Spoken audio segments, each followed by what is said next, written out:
హిమాలయ పర్వతముల మీద నించుని నడుము మీద 2 చేతులు వేసుకుని నిలబడ్డాడు. పడమన్నాడు గంగకి. పడమంటే ఆ గంగ ఆకాశంలోంచి బయలుదేరింది. చూసిందిట పరమశివుణ్ణి కింద. చూసి ఒక పెద్ద నవ్వు నవ్వింది. ఏమిటో విర్రాడు, నన్ను పట్టుకుంటానని నించున్నాడు. అక్కడి నుంచి నేను కింద పడితే ఆ బుర్ర ఉంటుందా? ఆయన గంగ యొక్క అహంకారాన్ని పసిగట్టాడు. ఓహో గంగా, ఇంత అహంకరిస్తున్నావు కదా, నీకు ఒక పాఠం నేర్పుతాను అనుకున్నాడు.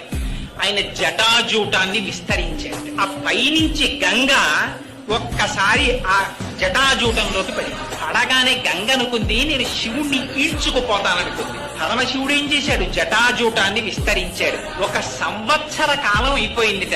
ఒక నీటి చుక్క కింద పడలేదు. ఆ జటాజూటంలో తిరుగుతూనే ఉంది పాయల నిండా.